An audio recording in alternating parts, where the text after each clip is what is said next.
कांग्रेस को हर तरफ से झटका लग रहा है। कांग्रेस के नेता राहुल गांधी भी कानूनी पचड़े में फंसे हुए हैं।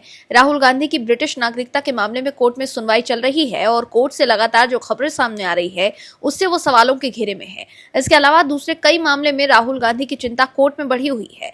वहीं कांग्रेस के नेता और पार्टी जिस भी मामले में मुश्किल में फंसते हैं उस मामले में पार्टी और पार्टी के नेताओं को बचाने के लिए अभिषेक मनु सिंघवी सुप्रीम कोर्ट और देश के अलग अलग अदालतों में नजर आते हैं।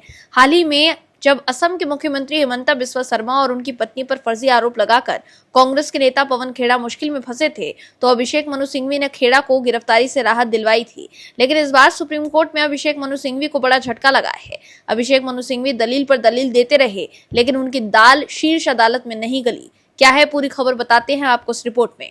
दर्शकों, आपको बता दें कि भगवान राम पर टिप्पणी मामले में राहुल गांधी के खिलाफ दर्ज एफआईआर खारिज किए जाने का आदेश रद्द कर दिया गया है। वाराणसी की एक सांसद विधायक अदालत ने निचली अदालत के आदेश को रद्द कर दिया है जिसमें राहुल गांधी के खिलाफ दर्ज शिकायत खारिज कर दी गई थी। राहुल गांधी के खिलाफ उन टिप्पणियों को लेकर शिकायत दर्ज की गई थी जिसमें उन्होंने एक अमेरिकी विश्वविद्यालय में भगवान राम को एक पौराणिक और काल्पनिक व्यक्ति बताया था। वहीं इस मामले से जुड़े वकील हरिशंकर पांडे ने कहा कि शिकायत अमेरिका के बोस्टन में स्थित ब्राउन यूनिवर्सिटी में 2025 में एक कार्यक्रम के दौरान राहुल गांधी के इस बयान से संबंधित है। शिकायतकर्ता के मुताबिक राहुल गांधी ने भगवान राम को करुणा, क्षमा और धार्मिकता का प्रतीक करार देते हुए उन्हें एक पौराणिक व्यक्ति बताया था। वहीं दूसरी तरफ राज्यसभा चुनाव में मध्य प्रदेश से कांग्रेस की प्रत्याशी मीनाक्षी नटराजन का नामांकन खारिज होने का मामला सुप्रीम कोर्ट पहुंच गया है। मीनाक्षी की तरफ से वरिष्ठ वकील अभिषेक मनु सिंघवी ने चुनाव परिणाम पर रोक की मांग की लेकिन सुप्रीम कोर्ट ने इसे स्वीकार नहीं किया। मामले की सुनवाई के दौरान जजों ने याचिका की सुनवाई योग्य होने पर भी सवाल उठाए। हालांकि अभिषेक मनु सिंघवी के अनुरोध पर सुप्रीम कोर्ट ने इस केस को शुक्रवार को सुनवाई के लिए लगा दिया है। मगर सुप्रीम कोर्ट में सुनवाई के दौरान सिंघवी का कहना था कि रिटर्निंग ऑफिसर ने तेलंगाना में लंबित एक निजी शिकायत की जानकारी छुपाने के आधार पर नामांकन खारिज किया है। उस मामले में नटराजन को सिर्फ कोर्ट का नोटिस मिला है, इसे कानूनन संज्ञान लेना नहीं कहा जा सकता। सिंघवी ने दलील दी कि जनप्रतिनिधित्व अधिनियम की धारा 33A के तहत नामांकन पत्र में सिर्फ उन्हीं आपराधिक मामलों की जानकारी देना जरूरी है जिन पर किसी कोर्ट ने संज्ञान लिया हो। सुप्रीम कोर्ट में जिरह करते हुए अभिषेक मनु सिंघवी ने जज से कहा कि गुरुवार को ही नामांकन वापस लेने की आखिरी तारीख है।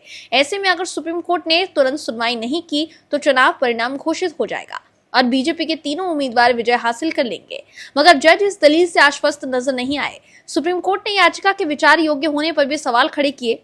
दरअसल संविधान के अनुच्छेद 329 में ये व्यवस्था है कि चुनावी मामलों में कोर्ट अंतरिम चरण में हस्तक्षेप नहीं करता। इसी अनुच्छेद में ये भी कहा गया है कि चुनाव परिणाम के आने के बाद असंतुष्ट उम्मीदवार हाईकोर्ट में याचिका दाखिल कर सकता है। वहीं इस मामले में निर्वाचन अधिकारी की तरफ से पेश वकील मुकुल रोहतगी और चुनाव आयोग के लिए पेश वरिष्ठ वकील DS नायडू ने भी याचिका के सुनवाई योग्य न होने की दलील दी। वहीं सिंघवी ने सुनवाई होने तक चुनाव परिणाम घोषित होने रोकने की मांग की है लेकिन सुप्रीम कोर्ट ने इस पर कोई टिप्पणी नहीं की।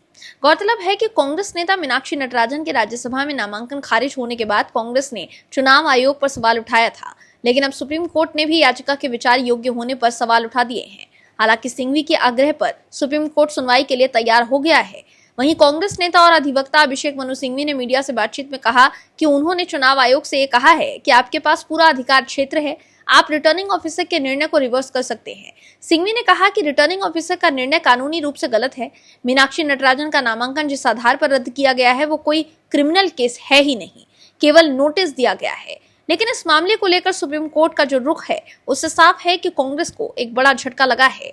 Bureau report, OMS news. आप दर्शकों से विनम्र निवेदन है कि चैनल को सब्सक्राइब जरूर करें